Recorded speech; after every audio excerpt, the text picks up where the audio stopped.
Bom dia, a graça e a paz do nosso Senhor Jesus Cristo.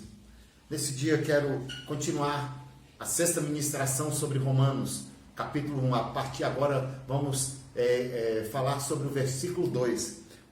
Começa dizendo: Paulo, servo de Jesus Cristo, chamado para ser apóstolo, separado para o Evangelho de Deus.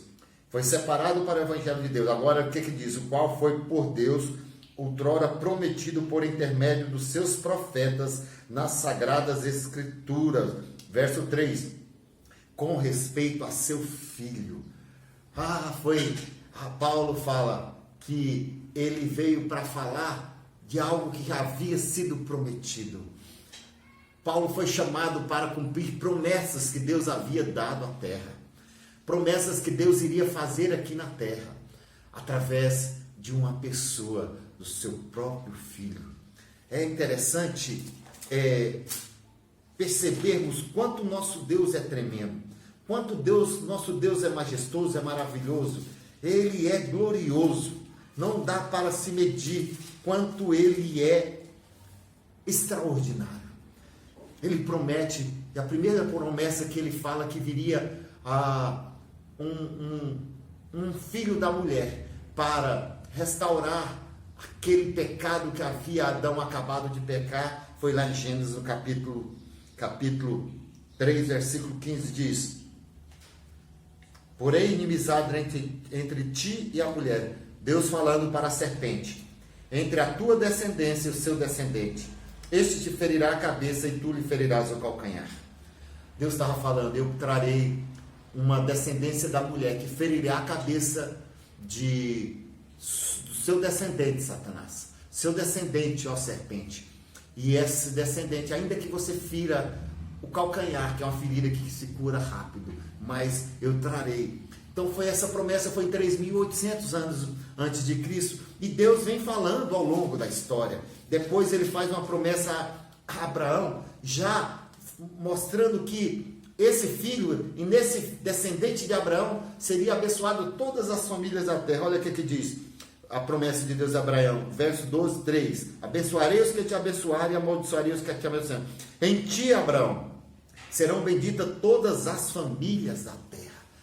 Em Jesus todas as famílias são benditas. Nós não tínhamos a bênção de Abraão, nós não tínhamos a bênção de Abraão. Agora nós somos considerados como filhos de Abraão, filhos espirituais como Jesus.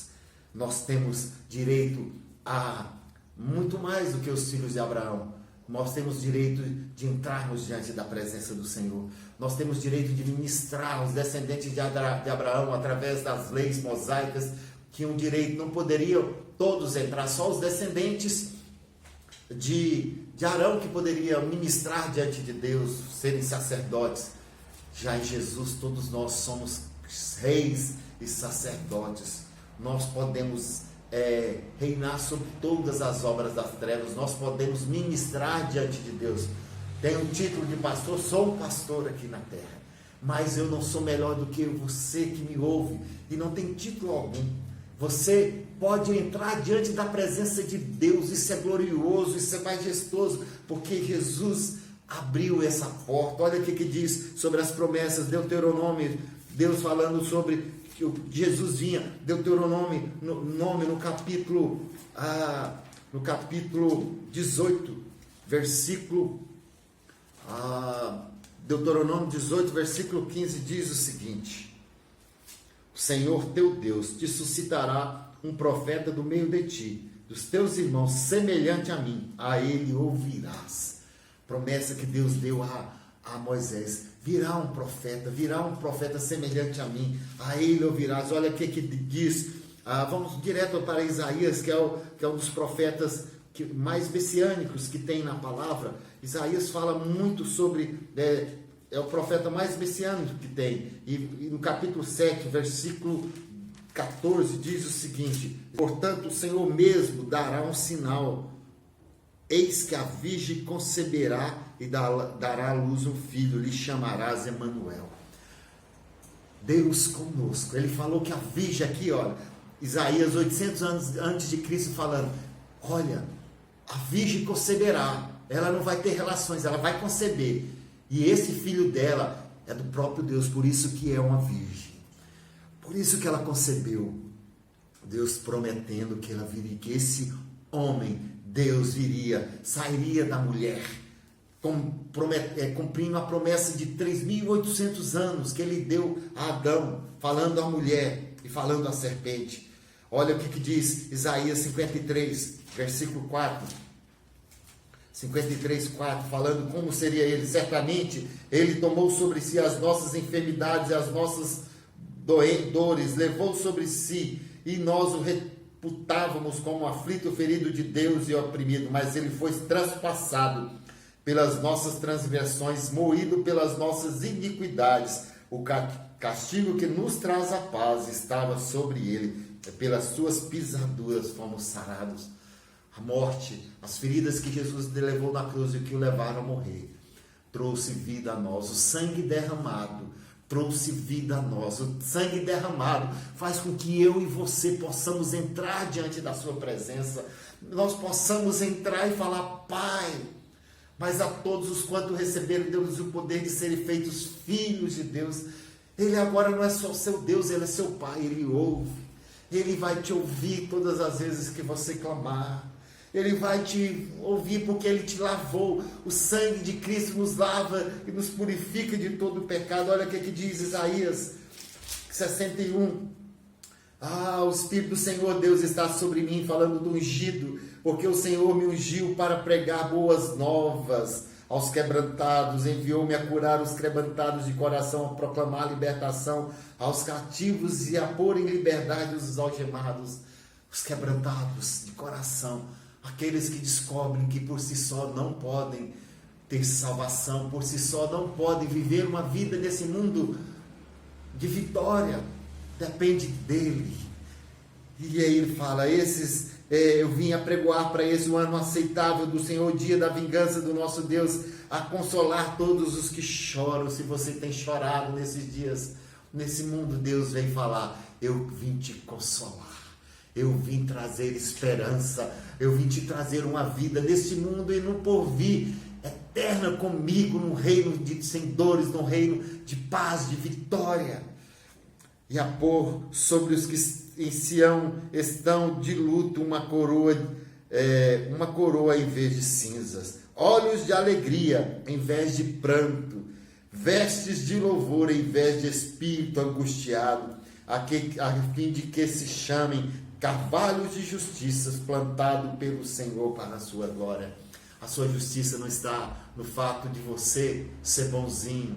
A sua justiça está no fato de Cristo ter te lavado com o seu sangue e dado o Espírito dele sobre você. A Bíblia fala que aquele que se une ao Senhor é um Espírito com ele. É ele que nos faz justo. É ele que é essa justiça que faz com que eu e você possamos entrar diante da presença dele. Não é porque você é bonzinho, você faz isso, pratica a coisa certa. Quantos bonzinhos vão para o inferno? Quantos bonzinhos vão morrer e não conhecer a glória de Deus?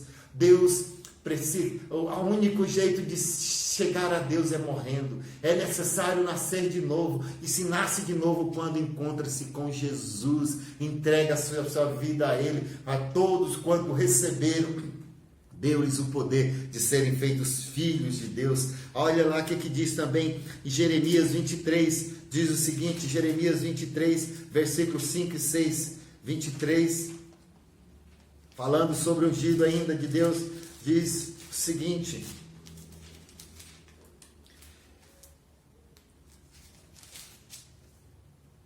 eis que vem dias, diz o Senhor, em que levantarei a Davi um renovo justo.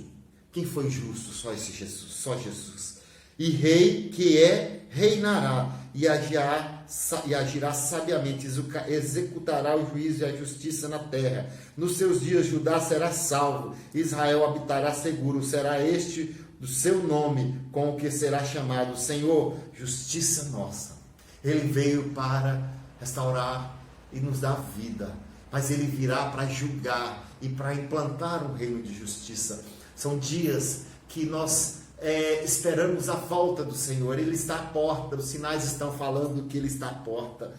As promessas que Deus deu 6.000 anos, de 6.000 anos a 4.000, até 2.000 anos antes, até 2.000 anos que foi a data que Cristo apareceu. Se cumpriram as promessas que Cristo fala que irão acontecer, estão tudo canalizando para acontecer nesses dias.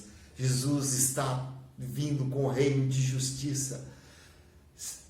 Abra os olhos e veja que Ele está te chamando. Ele está te chamando. Olha aqui, fala Miqueias, no capítulo 5, versículo 2, diz o seguinte: e tu, Belém Efrata, pequena demais para figurar como de milhares de Judá, de ti sairá o que há de reinar em Israel, e cujas origens são desde os tempos antigos, desde os dias da eternidade. Quem nasceu da virgem? Aquele que era eterno, por isso que ele servia para pagar o preço do pecado, por ele ser Deus, ele não haver pecado, o preço foi pago. Eu e você podemos nos achegar a Deus agora. Aleluia, nós somos santos porque Ele é santo.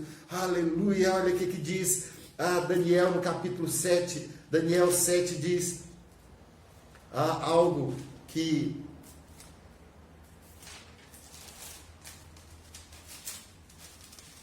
(7:13) diz o seguinte: eu estava olhando nas minhas visões de noite, e eis que vinha como nuvens do céu e como filho do homem, e dirigiu-se ao Senhor de dias, e o fizeram chegar até ele. Verso 14: foi-lhe dado o domínio, aleluia, e a glória, aleluia, e o reino, aleluia, para que os povos, as nações e os homens de todas as línguas o servissem.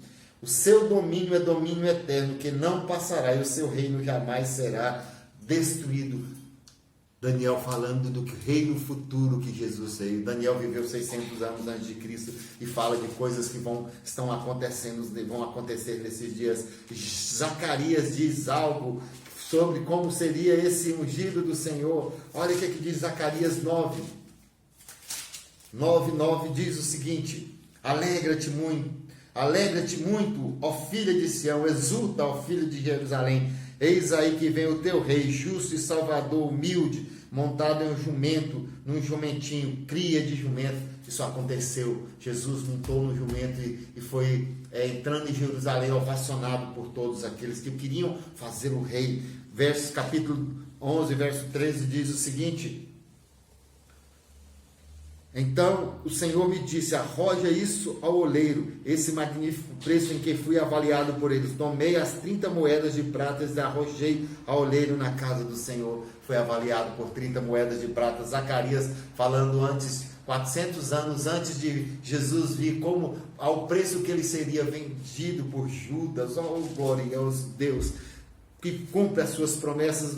Capítulo 12 de Zacarias, verso 10 diz: e sobre a casa de Davi, sobre os habitantes de Jerusalém, derramarei o espírito da graça e de súplica. Olharão para aquele a quem transpassaram, planteá-lo-ão como quem planteia o unigênito, e chorarão por ele, como se chora amargamente pelo primogênito. Naquele dia será grande o pranto em Jerusalém, como o pranto em Haddad, Rimon, no vale de Megido. As promessas de Jesus se cumpriram todas. Deus trouxe Jesus, o Filho dele, para viver aqui na terra e pagar o preço do nosso pecado. Agora nós temos promessas. Você e eu temos promessas, que a palavra diz quem somos, o que temos e o que podemos fazer. Somos filhos, somos herdeiros, somos santos, somos reis, temos herança aqui na terra. Temos autoridade sobre os poderes das trevas, nós temos autoridade sobre os poderes do inferno. Eis que vos dê autoridade para pisar de serpentes e escorpiões e todo o poder do inimigo, e nada, absolutamente nada, vos causará dano. Lucas 10:19. Oh, Deus maravilhoso nos constituiu para isso. São dias de nós reinarmos. Você quer romper em fé? Creia que Deus cumpre tudo aquilo que a palavra fala a seu respeito. Não procure em outro lugar, procure na palavra, que já tem promessas a seu e meu respeito. E por essas palavras, por essas promessas nós devemos viver. Você veio ao mundo para ser abençoado. E você é abençoado para abençoar. Que Deus te dê um bom dia.